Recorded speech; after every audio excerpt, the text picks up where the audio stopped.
رزق کے سارے خزانے اللہ سبحانہ وتعالی کے پاس ہیں، اور اللہ سبحانہ وتعالی اپنی ساری مخلوق کو رزق دے رہا ہے اور ہر طرح کا رزق دے رہا ہے، اور پھر بھی اس کے خزانوں میں کمی نہیں واقع ہوتی. ایک حدیث قدسی میں آتا ہے، اللہ تعالیٰ فرماتے ہیں کہ اے تمام جن و انس، اولین و آخرین، اگر تم سب کے سب ایک چٹیل میدان میں، کھلے میدان میں اکٹھے ہو جاؤ اور پھر سب اپنی حاجات مجھ سے مانگو، اپنی ضروریات مجھ سے طلب کرو، اور میں تم سب کو وہ عطا کروں جو تمہیں چاہیے، تو بھی میرے خزانوں میں اتنی کمی بھی واقع نہیں ہوتی جتنی سوئی کو سمندر میں ڈالنے سے واقع ہوتی ہے. جہاں تک رزق کا تعلق ہے تو اس سلسلے میں یہ یاد رہے کہ رزق کا تنگ کرنا اور کشادہ کرنا یہ صرف اللہ سبحانہ وتعالی کے ہاتھ میں ہے. وہ جس کو چاہتا ہے زیادہ دیتا ہے، جس کو چاہتا ہے کم دیتا ہے. قرآن مجید میں اللہ تعالیٰ فرماتے ہیں واللہ یرزق من یشاء بغیر حساب، اللہ جس کو چاہتا ہے بے حساب رزق عطا کرتا ہے. اور پھر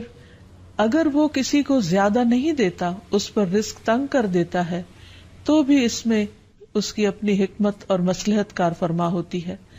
بعض لوگوں کو رزق کی زیادتی نقصان دیتی ہے، اور بعض لوگوں کو رزق کی کمی فتنے اور مشکل میں ڈال دیتی ہے کہ ان کے ایمان جانے کا خطرہ ہوتا ہے. اسی طرح بعض کو رزق کی کشادگی اللہ کی یاد سے غافل کر دیتی ہے. یعنی انسان مختلف مزاج کے ہوتے ہیں، تو اللہ تعالیٰ چونکہ بندوں پر مہربان ہے، وہ جانتا ہے کہ کس بندے کے ساتھ اسے کیسا معاملہ کرنا ہے، کسے زیادہ دینا ہے اور کسے کم دینا ہے. اس لیے ہمارے معاملے میں اللہ تعالیٰ کا جو بھی فیصلہ ہو اسے بخوشی قبول کر لینا چاہیے، اور اس کے ساتھ ساتھ اس سے اچھی امید رکھنی چاہیے. رزق کے سلسلے میں یہ بات بھی یاد رہے کہ اگر کبھی رزق میں تنگی ہو رہی ہو تو ہو سکتا ہے کہ اس تنگی پر صبر کرنے کی وجہ سے انسان کے اتنے درجات بلند ہو جائیں کہ بہت بڑی بڑی نیکیاں بھی اس کے مقابلے میں ہیچ ہوں. پھر اسی طرح بعض اوقات انسان کے لیے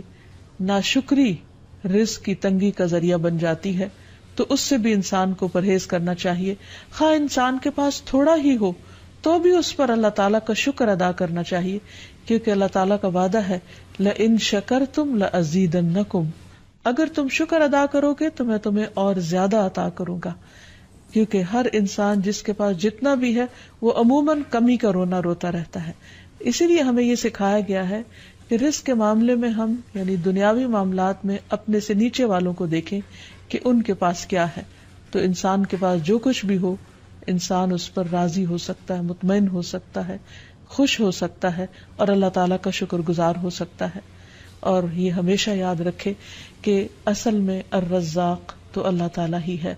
اس لیے جب بھی رزق کے معاملے میں کسی بھی قسم کی کوئی مشکل ہو، اونچ نیچ ہو، تو فوراً اللہ تعالیٰ کی طرف انسان رجوع کرے اور اللہ تعالیٰ سے خوب خوب دعائیں کرے، کیونکہ وہ دعاؤں کا سننے والا ہے. لیکن بات یہ ہے کہ انسان جب اللہ سے مانگے تو پورے یقین کے ساتھ مانگے، امید رکھ کے مانگے، اور کسی بھی قسم کی مایوسی کا شکار نہ ہو، کیونکہ دعا ان تمام چیزوں میں فائدہ دیتی ہے جو نازل ہو چکی ہیں، اور ان میں بھی فائدہ دیتی ہے جو نازل نہیں ہوئی. یعنی وہ تمام مشکلات جو انسان پہ پڑ چکی ہیں یا آئندہ آنے والی ہیں، ان دونوں کے سلسلے میں دعا کرنا انسان کو فائدہ دیتا ہے. لیکن یہ یاد رہے کہ دعا کی قبولیت کے لیے انسان اپنی طرف سے بھرپور کوشش کرے، اور اس میں ایک کوشش یہ کہ جب اللہ سے مانگے تو پہلے اللہ سبحانہ وتعالیٰ کی تعریف کے کلمات کہے، تسبیحات پڑھے، اور پھر اس کے ساتھ ساتھ درود شریف پڑھے. کیونکہ نبی صلی اللہ علیہ وسلم نے فرمایا کوئی شخص اس طرح دعا نہ کرے کہ اے اللہ اگر تو چاہے تو مجھے روزی دے، بلکہ پختگی کے ساتھ سوال کرے، پورے عزم کے ساتھ سوال کرے، کیونکہ اللہ جو چاہتا ہے کرتا ہے اور اس پر کوئی جبر کرنے والا نہیں ہے. اور جب بندہ اللہ سے رزق مانگتا ہے تو اللہ تعالیٰ اس کو عطا کرتا ہے. نبی صلی اللہ علیہ وسلم نے فرمایا جب تم اللہم ارزقنی کہو گے تو اللہ تعالیٰ فرمائے گا میں نے رزق دینے کا فیصلہ کر لیا. یعنی جب تم کہو گے کہ اللہ مجھے رزق دے تو اللہ تعالیٰ تمہیں جواب دے گا کہ ہاں میں تمہیں رزق دوں گا. اس لیے اس حوالے سے مکمل طور پر اللہ سبحانہ وتعالیٰ پر بھروسہ کرنا چاہیے، اللہ تعالیٰ کا تقوی کرنا چاہیے، یعنی اللہ تعالیٰ سے ڈرتے رہنا چاہیے، اور رزق کی تلاش میں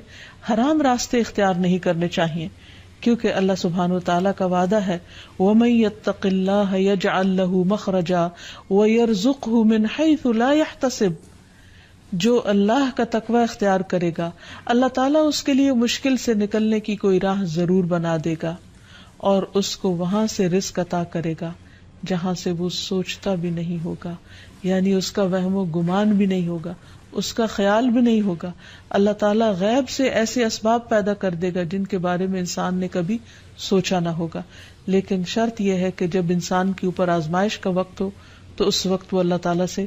حلال ہی کو طلب کرتا رہے اور پریشان ہو کر حرام راستے اختیار نہ کرے۔ اللہ تعالیٰ کا وعدہ ہے کہ اگر کوئی اللہ سے ڈرتا ہے، اللہ کی اطاعت کرتا ہے، اللہ کی نافرمانی سے بچتا ہے، تو پھر ایسی صورت میں اللہ تعالیٰ اس پر آزمائش کے ختم ہونے کے بعد آسمان و زمین سے برکتوں کے دروازے کھول دے گا۔ پھر یہ کہ انسان کو اللہ کی تقسیم پر راضی رہنا چاہیے، اگر اپنے سے زیادہ کسی کو ملا ہے تو اس پر حسد نہیں کرنا چاہیے، اور اگر اپنے سے کم کسی کے پاس ہے تو اس کے اوپر اس کو حقیر نہیں سمجھنا چاہیے، بلکہ انسان کی قدر کرنی چاہیے، اور ہمیشہ یہ سوچنا چاہیے کہ اس کو مجھ سے زیادہ دینے والے کو بھی دینے والا رب ہے، مجھے بھی میرے رب نے ہی دیا ہے، اور جس کے پاس کم ہے اس کا بھی مالک وہی ہے۔ اور یہ بھی انسان یاد رکھے کہ انسان جب حرام سے بچتا ہے، غلط راستوں سے بچتا ہے، اللہ تعالیٰ کی فرما برداری کرتا رہتا ہے، اس کا شکر ادا کرتا رہتا ہے، تو اللہ تعالیٰ اس کو حلال طریقوں سے بھی رزق عطا کرتا ہے۔ حدیث میں آتا ہے کہ رزق کی تلاش میں میانہ روی اختیار کرو، یعنی بہت ڈیسپریٹ نہ ہو جاؤ، اللہ تعالیٰ ضرور دروازہ کھولے گا۔ کہیں ایسا نہ ہو کہ رزق کا مؤخر ہونا یعنی ڈیلے ہونا تمہیں اس بات پر اکسا دے کہ تم اللہ تعالیٰ کی نافرمانیاں کرنے لگو، یعنی نافرمانی کے ذریعے اس کا رزق تلاش کرو۔ یاد رکھو جو کچھ اللہ تعالیٰ کے پاس ہے وہ اس کی اطاعت سے ہی حاصل کیا جا سکتا ہے، اور اس سلسلے میں خصوصی طور پر استغفار بہت کارآمد ہے کہ انسان اپنے گناہوں کی معافی مانگتے ہوئے اللہ تعالیٰ سے رزق کے لیے دعا کرے، پھر اسی طرح رشتہ داروں کے ساتھ اچھا سلوک کرے، کیونکہ نبی صلی اللہ علیہ وسلم نے خاص طور پر یہ بات فرمائی ہے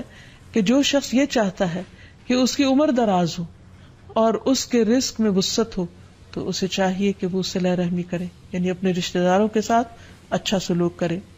پھر انسان ہمیشہ یہ یاد رکھے کہ مال دینے سے بڑھتا ہے، صدقہ خیرات مال میں اضافے کا ذریعہ بنتا ہے۔ پھر اسی طرح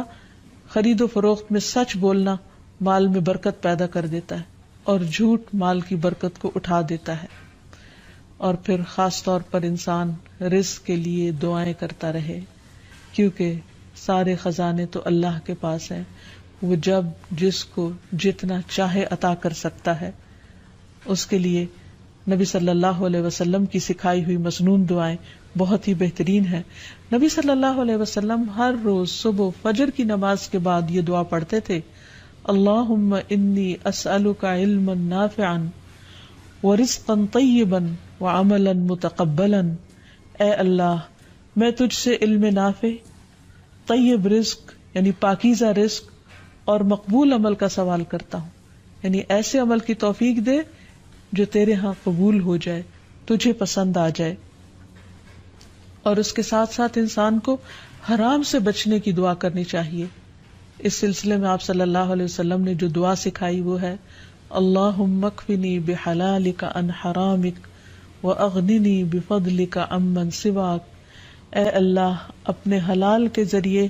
حرام سے میری کفایت فرما، یعنی مجھے اتنا حلال دے کہ مجھے حرام کی ضرورت ہی نہ رہے، اور اپنی مہربانی سے مجھے اپنے علاوہ ہر ایک سے بے نیاز کر دے، یعنی مجھے انسانوں کا محتاج نہ کر، کسی اور کا محتاج نہ کر، صرف اپنے خزانوں سے عطا فرما۔ پھر اسی طرح خاص طور پر بڑھاپے کی زندگی کے لیے وسعت رزق کی دعا کرنی چاہیے، کیونکہ جب انسان بوڑھا ہو جاتا ہے تو اس کے اعضاء کمزور ہو جاتے ہیں،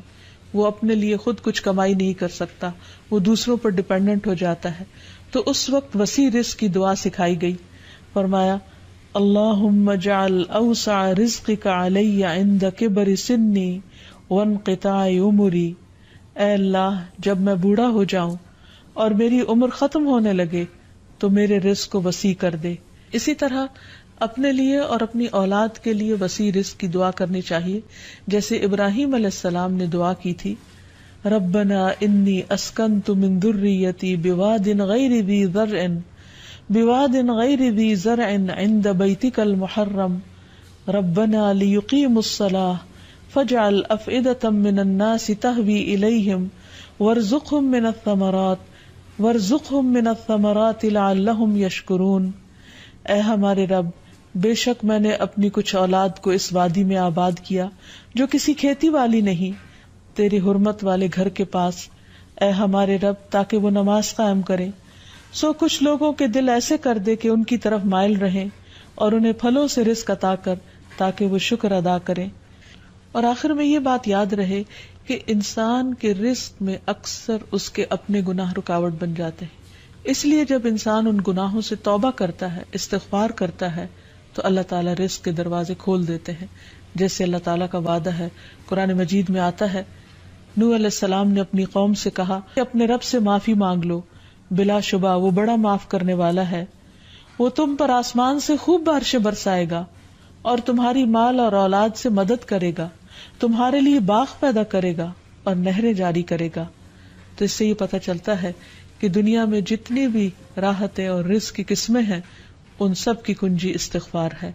تو اس لیے انسان کثرت سے اپنے گناہوں پر توبہ کرتا رہے۔ حقیقت یہ کہ اللہ کا کلام سچا ہے، اور ہمیں اس پر ایمان لا کر پورے یقین کے ساتھ، وثوق کے ساتھ دعا مانگنی چاہیے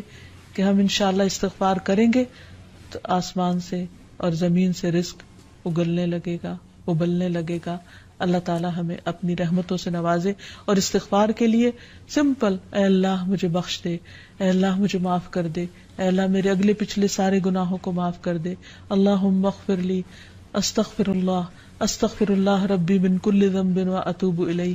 اور سچے دل سے انسان توبہ کرتا رہے تو اللہ تعالیٰ کو مہربان پائے گا۔ وآخر دعوانا ان الحمد للہ رب العالمین۔ السلام علیکم ورحمۃ اللہ وبرکاتہ۔